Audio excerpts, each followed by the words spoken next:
હવે સારું લાગ્યું. અર્જુનસિંહ, આ ઉંમરે બા તમારું કેટલું ધ્યાન રાખશે? અમને હવે લાગે છે કે તમારે લાઈફ પાર્ટનર શોધી લેવો જરૂરી છે જે તમારી કેર કરે.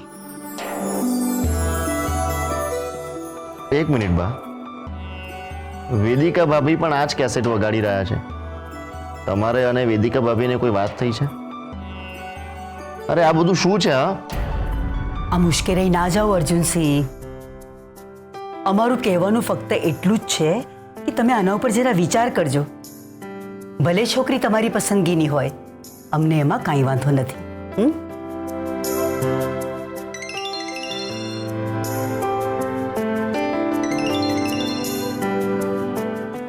ગોપી, ચાંપતી, તારો ટાઈમિંગ છે ને એકદમ બકવાસ છે. ફોન મૂક, પછી ફોન કરું છું.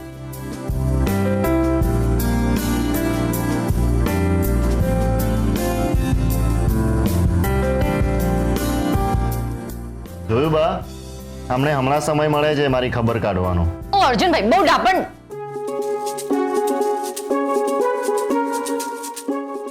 અમે જ્યારે તમારી કેર લેતા હોઈએ છીએ ત્યારે તમારું કશું સાંભળવું હોતું નથી. પોતાની મરજી મુજબ જ કરવું હોય છે. શું કામ આટલું બધું આઈસ્ક્રીમ ઝાપટ્યો હતો? હા, ઉપરથી બધે રેનકોટ લીધા વગર જ જવું હોય છે. જોયું ને હવે એનું પરિણામ. બોલાવી લીધો ને તમને. બતાવ તો કઈ ઓનલાઈન ડિસ્કાઉન્ટમાં મળે છે તો બોલાવી લીધો. વાત કરો છો. જોયું બા, જોયું. બીમાર છે ને તો પણ એમને મારી સાથે ઝઘડવું જ છે. શરૂઆત કોણે કરી? શાંત અર્જુન, શાંત. તમારી તબિયત ઠીક નથી, શાંત. બા, તબિયત મારી ઠીક નથી અને એ અમારી સાથે આવી રીતે વાત કરે છે તો તમે અમને શું કામ કહો છો? એમને કોને? હા હા કેસર, તમે થોડી વાર અહીં બેસો, એમની સાથે ઝઘડો, એમને જરા સારું લાગશે. બેસો.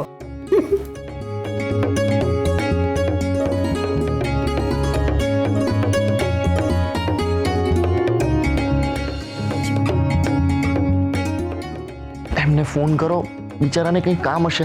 અરે તમે સુઈ જાઓ ને. અને કોણ બિચારા? અરે ગોપી, એમનો જ ફોન આવ્યો હતો ને હમણાં. ઓહો હો, ગોપી અને બિચારી. એ કઈ બિચારી નથી, એ તો બધાને પહોંચી પડે ને એવી છે. જો કે આ બીમારીમાં પણ તમને ગોપીની યાદ આવી રહી છે એમ ને? એટલે યાદ આ રહા હે. ભાભી, આ ગરીબ પર થોડી દયા કરો. હું કેટલો બીમાર છું. સોરી. બેચારા અર્જુનભાઈ બીમાર છે અને એમને બીમારી દૂર કરવા માટે ગોપી નામની દવા જોઈએ છે એમ ને?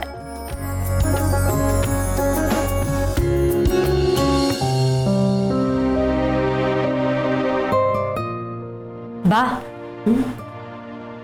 ચિમનલાલનો ફોન આવ્યો હતો. એ પૂછતા હતા કે પરમ દિવસે તમને મળવા આવે. પરમ દિવસે? વેદિકા, તમને તો ખબર છે કે અર્જુનસિંહની તબિયત નથી સારી. અરે બા, અર્જુનભાઈ બહુ સ્ટ્રોંગ છે. તમે જોજો, કાલે તો કૂદકા મારતા થઈ જશે. તમે ડોક્ટર છો? ના, ડૉક્ટર તો નથી, પણ બા તમે જ કહો છો ને કે સારું કામ કરવામાં મોડું ના કરવું જોઈએ. અમે તો એમ પણ કહીએ છીએ વેદિકા વહુ કે ઉતાવળે આંબા ના પાકે. પહેલા અર્જુનસિંહને સારા થઈ જવા દો, પછી ચિમનલાલને બોલાવીશું. ચિમનલાલ? મોટી બેન, ચિમનલાલ એટલે આમના ગામના જે જમીનદાર છે એ જ ને? પણ મોટી બેન, તમે એમને અહીંયા શું કામ બોલાવો છો? એમાં એવું છે ને બેબી કે ચિમનલાલને અમારું કામ છે એટલે એ અમને મળવા માગે છે. એટલે અમે વેદિકા વહુને કહ્યું કે અર્જુનસિંહની તબિયત હમણાં સારી નથી, એ સાજા થઈ જાય પછી એમને એપોઇન્ટમેન્ટ આપીશું. આ તમારા હાથમાં શું છે? અર્જુનની નજર ઉતારવા માટે જતી હતી. સરસ.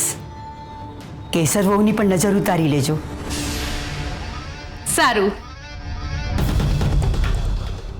સારા લોકોની જ નજર ઉતારવાની હોય નહીં બેબી માસી? તમે કહેતા હોય તો તમારી પણ નજર ઉતારી દો. ના, અમને ક્યાં કોઈની નજર લાગવાની હતી.